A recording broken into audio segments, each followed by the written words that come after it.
yang ini untuk Abu Jalal laki-laki semacam security ketika sultan berada di pos Sari atau tempat dermawan untuk tidur ya. Ini oleh Abu Jalal untuk menjaganya. Sangat unik, perlu diketahui. Yuk masuk ke dalam bahwa kali sudah secara batin dan jin.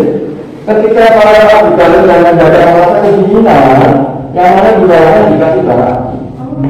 Jadi dia merasa hangat.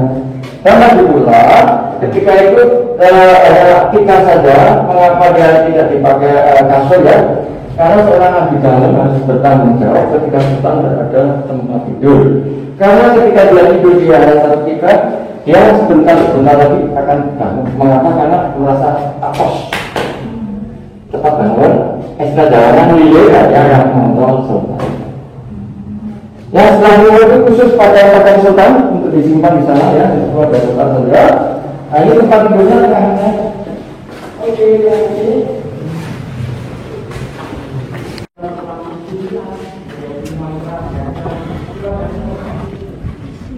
Assalamualaikum. Subjeknya di sana untuk difoto dari sini, betul? Kami tunjukkan foto-foto yang sangat fantastik dan klasik. Perjuangannya abdi dalam nggak boleh hanya khusus kepada sultan. Selatannya nanti pondaan para abdi dalam untuk para abdi dalam bertempat tinggal ketika keluarga sultan berada di kompleks ini. Naik ke atas, belok kiri dulu kebun polo merica cengkeh. Naik ke atas, belok kanan yang mana sekarang di tempat SMP 16 negeri itu kebun sayur mayur. Ya, polo merica cengkeh, naik ke atas belok kiri itu dulu kebun itu. Tapi Pak, untuk semua bangunan ini paling aktif itu awal tahun berapa tadi? Mulai maksudnya dipakai atau sampai tahun berapa? Dipakai hanya periode sultan pertama sampai yang kedua, yang terakhir eranya sultan ketiga 1812 sudah tidak dipakai lagi.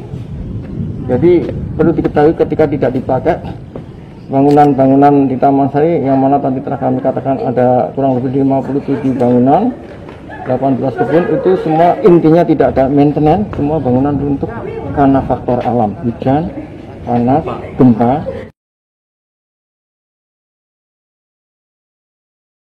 Dan lagi setiap bangunan ditului pohon teh.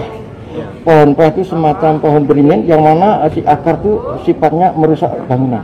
Sama kayak di alun-alun itu Pak? Ya, itu teh, tapi bukan beringin. Kalau di alun-alun ini teh itu juga akarnya panjang dan bisa dikatakan melilit ya. Iya. Itu merusak bangunan. Yang pecah ya awalnya. Nah, seperti itu Mas. Dan intinya di sini tidak ada maintenance lagi sejak sultan yang ketiga sampai yang terakhir. Kecuali kalau di keraton sejak 1755 sampai 2021 continue maintenance. Setiap bangunan di keraton masih utuh. Ada 22 bangunan sampai sekarang masih utuh. Ketika Anda masuk ke waktu gempa dulu itu. Oke, salah satu gedung bangsal Trajumas sangat unik. Ketika runtuh tidak runtuh roboh sana, tapi tenggelam. Nah, ketika untuk diganti bangunan itu kayu jatinya diambilkan kepunyaan sultan sini dari daerah tanah Purwodadi, merupakan desa Godong, itu hutannya milik keraton.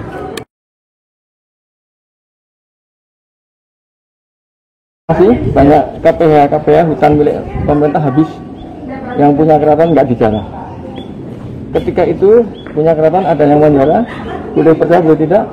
Ketika dia akan nebang 3 hari 3 malam diam saja di tempat begini aja. Itu di daerah Gerobokan, desa Godong, itu milik keraton. Berarti gak sembarangan ya, boleh percaya boleh tidak. Faktanya seperti itu. Punya keraton aman, punya pemerintah habis kayunya. Kalau di pinggir kelihatan kayunya, yang tengah kosong. Kan banyak illegal logging ketika itu ya.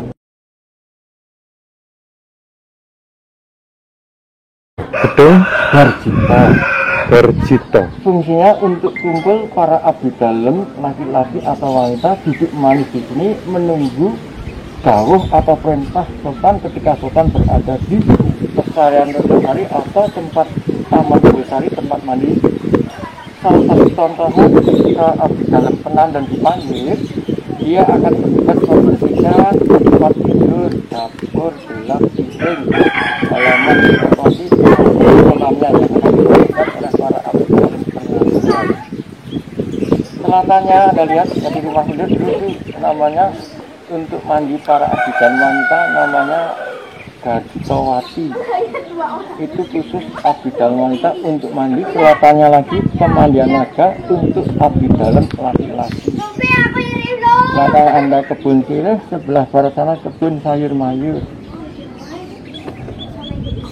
Sangat indah ya waktu itu. Bisa dibayangkan. Iya betul.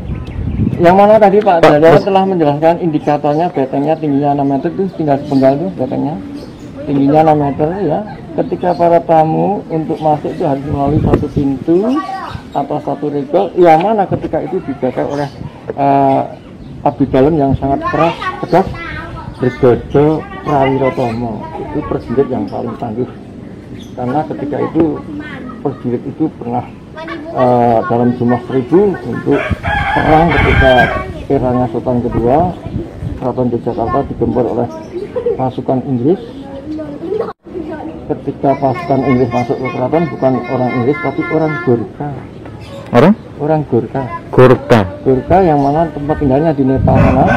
Kalau di negaranya jadi petani opium, kalau disewa Inggris jadi tentara. Ketika itu perangnya sama orang Gurkha. Orang Gurkhanya terkejut karena ketika itu ada prajurit Keraton Yogyakarta yang sangat pemberani berhadapan-hadapan jarak 2 meter. Orang Gurkha pakai pistol kubri seperti bendo, orang sini pakai tombak atau bes berhadapan-hadapan. Akhirnya itu menang dan dibantu oleh pasukan dari Sulawesi, pasukan Brigada Daeng. Itu sebenarnya ketika itu Pasukan Brigada Daeng itu dibuang oleh Si Bandar, dimasukkan ke Jawa, tahu bahwa ini ada keraton, dia melamar di Keraton Yogyakarta dan diterima sebagai prajurit. Itu tahun 1000 Ya, 1758. 1758. Sangat unik pasukan Daeng atau pasukan Bugis itu. Ketika dia sudah membela menang, dia dikasih sebidang tanah untuk tempat tinggal karena orang Bugis itu aventurir, pelancong ya. Kampung itu ditinggal saja, yang mana pada saat ini kampung itu jadi kampung Bugisan, tapi bukan orang Bugis tapi orang Jawa. Untuk saat ini hubungan antara Dinasti Mataram Kesultanan Yogyakarta dengan Kasunanan Surakarta itu hubungannya masih terjaga ya? Saudara. Satu dinasti ya? Dinasti Mataram. Untuk mempererat hubungan, putra sana diambil sini, putri sini diambil sana. Begitu. Dulu itu asli-aslinya dari Ngawi ada, Madiun ada, Magetan ada. Mohon maaf Pak, jadi kalau itu kan antara Sultan Jogja dengan Sinuwun Jogja dengan Sunan Pakubono, tapi kalau hubungan dengan Mangkunegaran terus dengan Paku Alaman itu? Oke, mengerti. Contohnya Yogyakarta ya. Berdirinya Sultan Yogyakarta. Ketika itu Anda perlu diketahui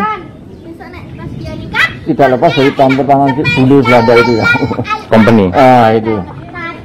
Dia silakan dirikan Kadipaten Pakualam. Itu Kadipaten Pakualam itu putra sultan yang pertama,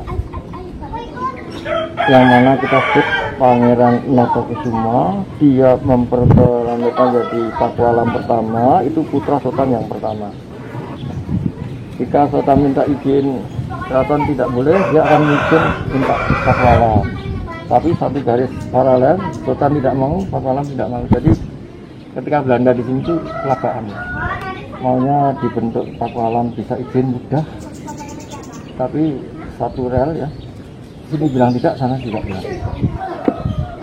Itu gara-gara si Julu ikut campur di London ya. Mat yang asli di Taman Sari tidak disimpan di keraton atau museum nasional ya, tapi mat yang asli Taman Sari ada di Leiden sana, di Belanda. Gila ya. 5 tahun yang lalu tombaknya Pangeran Diponegoro dikembalikan. Sekarang posisinya di dalam Tegalrejo.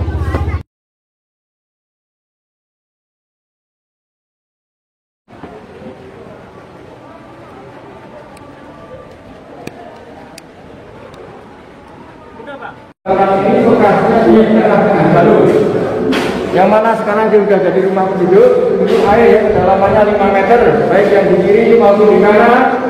Itu ada rumah penduduk untuk air kedalamannya 5 meter.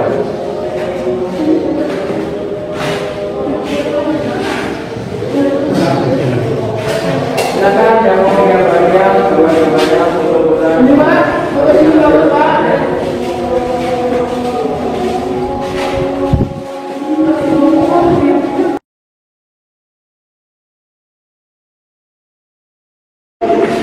Ini apa namanya Pak?